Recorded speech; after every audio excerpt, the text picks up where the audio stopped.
Bom, vamos falar um pouquinho mais sobre este acidente aéreo na Coreia do Sul, outros que aconteceram ao longo dos últimos dias. Para isso, recebemos o perito aeronáutico Daniel Calazans. Daniel, muito bom dia e obrigado por nos atender. Rafael, bom dia.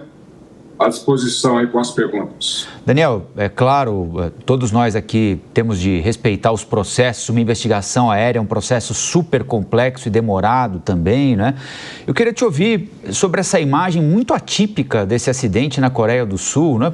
Um avião pousando de barriga ali, sem o trem de pouso, não é tão atípico assim, mas ele vem numa velocidade absoluta, comendo toda a pista, né? E geralmente esses aviões que pousam assim tendem a perder um pouco de velocidade, né?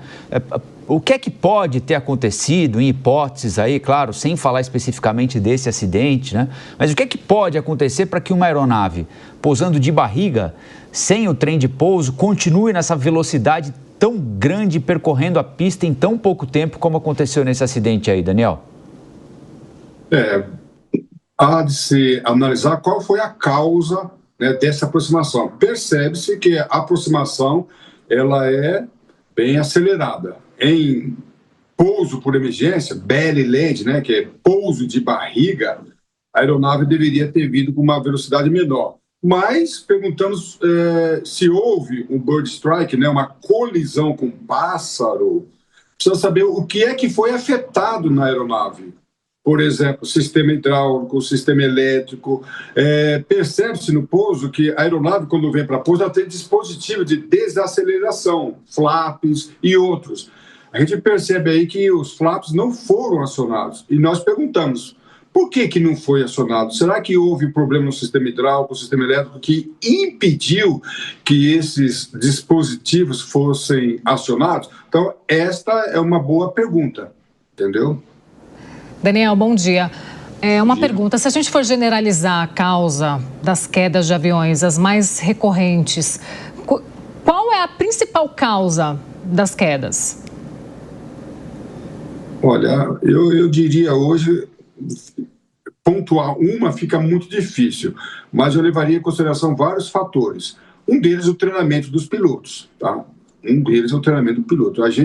Eu questiono, não vou pontuar que esse piloto estava destreinado, mas eu faço uma pergunta. Quando a aeronave está com problema no pouso, no trem de pouso, por exemplo, ela tem vários procedimentos a serem realizados.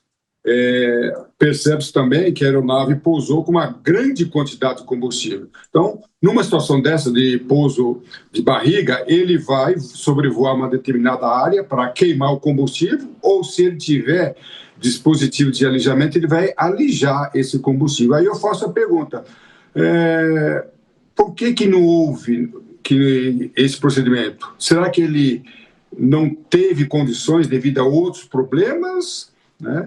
Ou faltou treinamento, o que nós falamos de gerenciamento de crise? Então, houve uma crise, e como que essa crise foi gerenciada? Tá? Então, a gente vê ali que muito combustível. Então, você tem ali uma combinação horrível. Você tem o tanque de combustível que fica nas asas, as asas tocando no solo, com faísca, as asas vão partir, faísca com combustível, explosão e incêndio. Então, eu faço a seguinte pergunta. Atualmente, os pilotos têm sido treinados de forma a cumprir os protocolos de segurança? Essa pergunta. Agora, eu trabalho também na área da psicologia e da psicanálise. Uma coisa eu posso garantir, Paula e Rafael. A tecnologia hoje avançou muito. Então, nós temos hoje aviões aí com uma tecnologia embarcada contundente, maravilhosa. Mas, psicologicamente, de uma forma geral, não estou falando desse acidente, nem sempre os pilotos estão preparados para se colocarem numa forma de tranquilidade e fazer o uso das ferramentas e realizar o povo. Então, a percepção pessoal não acompanhou a tecnologia. Então, nós temos visto, de uma forma geral, muitos acidentes que poderiam ter sido evitados. Havia tecnologia para isso, mas psicologicamente nem sempre os tripulantes estavam preparados. Eu faço essa ligação também. Daniel, a Deise Ciocari quer te fazer uma pergunta também. Deise? Daniel, Daniel, quais os padrões internacionais que você acha, os padrões internacionais de segurança que você acha que o Brasil deve priorizar para reduzir o número de acidentes aéreos fatais e quais são os obstáculos que a gente ainda enfrenta para alcançar uma implementação mais efetiva dessas normas? Olha, as normas estão aí, elas são claras, tá? Então, eu entendo que mais do que as normas e mais do que a tecnologia, a questão está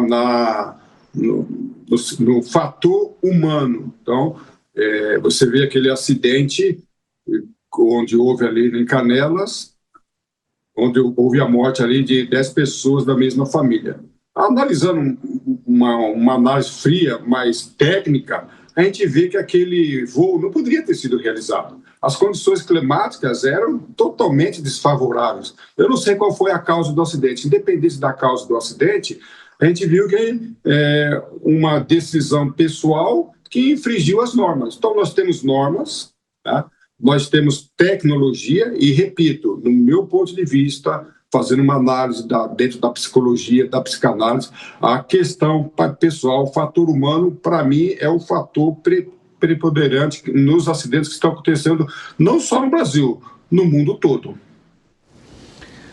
Nós conversamos com o perito aeronáutico Daniel Calazans. Daniel, muito obrigado pela entrevista e uma boa segunda-feira para você.